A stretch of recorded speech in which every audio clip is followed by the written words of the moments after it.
everybody, I'm Lumpy the Pumpkin, and I am here to welcome you back to the Jay the Reader channel, where we talk about everything books, spooky stuff, and middle grade horror. If that sounds interesting to you, make sure you hit that like and subscribe button. It is greatly appreciated. Now sit back and try to relax, because this video will give you goosebumps.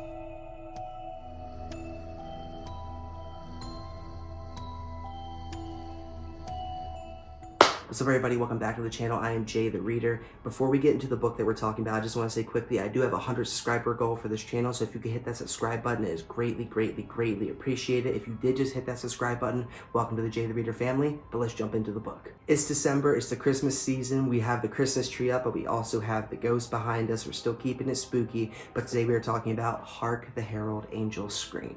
The cool thing about Hark, the Herald Angels Scream is a collection of short stories. I know we're talking about short stories a lot on this channel lately, but I didn't know that when I picked it up. I thought it was just a standalone book, but no. This is a collection of Christmas-themed short stories. It's actually a Blumhouse book original. If you don't know what Blumhouse is, they make a bunch of horror movies. They make just some of their movies are known for not being the best, but they try. And a lot of their movies do hit the mark. So I have read one of the stories out of here so I can talk about it, and yeah, I can say I'm pretty impressed. I just want to say quickly that I read the back of the book again, and it was talking about how Christmas horror movies and stories have been very controversial forever. Like Silent Night, Deadly Night, it actually references that as one of the very first kind of like controversial ones that came out. But we also have movies like Gremlins, which is objectively a Christmas horror movie, and a lot of people don't like to think about it that way. So Christmas horror is not objectively blasphemous in the sense of imagery and stuff like that. It separates the two. Like Silent Night, Deadly Night has no religious undertones. I'm only saying this because if you were someone who thinks, hey, this is a little, even Hark, the Herald Angels Screams, that sounds a little blasphemous, right? I would challenge you to think outside the box and maybe not think that way.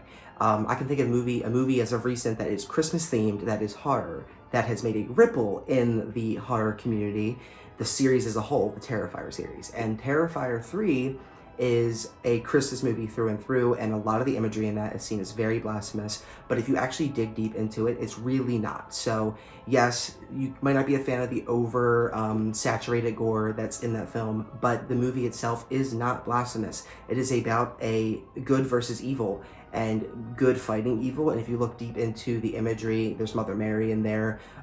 You'll see it throughout the film. So don't look at Christmas and horror as a objectively bad thing. Let's jump into the book. So like I said, Hark, the Herald Angels Scream is a collection of short stories that revolve around Christmas time. I read the story in here. It was called It's a Wonderful Knife. I like the story a lot. Real quick, I usually talk about middle grade horror on this channel. This is not middle grade horror. This is for adults only. I wouldn't recommend. The story I read is very has a lot of foul language and a lot of just dark imagery and violence. So please, if you watch this channel and you like middle grade horror, just know this is not in the same wheelhouse as that. This is an adult horror book. I don't talk about that much on here, but yeah, I will say I do enjoy adult horror.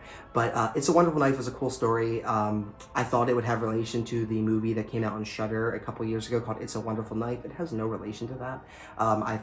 Going in, I was like, oh cool, so that was based off a short story. It was not. This is its own standalone thing, and this is its own standalone thing. But yeah, it's nothing even to do, it is not the original story of It's a Wonderful Life either. This book adaptation of this story is not. The movie is, but I did enjoy the short story. I thought that it was had a great twist, it was gripping, and it was just a phenomenal Christmas time feeling story with a really dark edge. I loved it.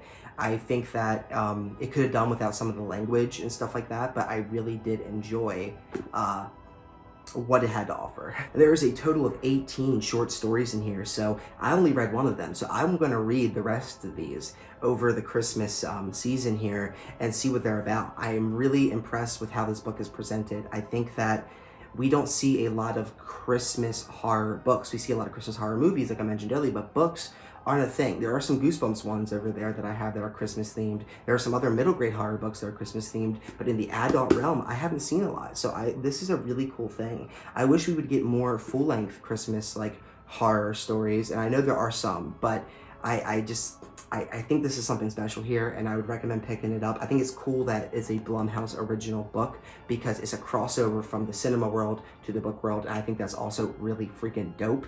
But yeah, I'm really impressed with this. The only thing I'll say is that the price tag of $18 felt a little steep to me, but that's probably only because I read mostly middle grade horror, and those books are not as expensive just due to the fact that they're writing them for a younger audience, and a younger audience isn't going to drop $18 on a book.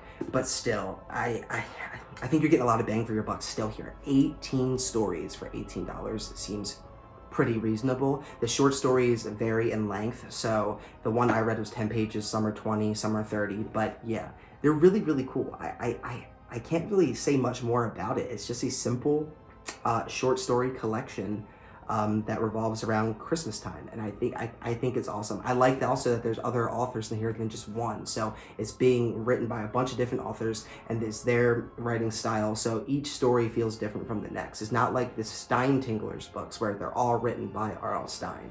I really like that we get a fresh take on the genre from a bunch of different authors. That's all I have for you guys today. I hope you guys enjoyed this video.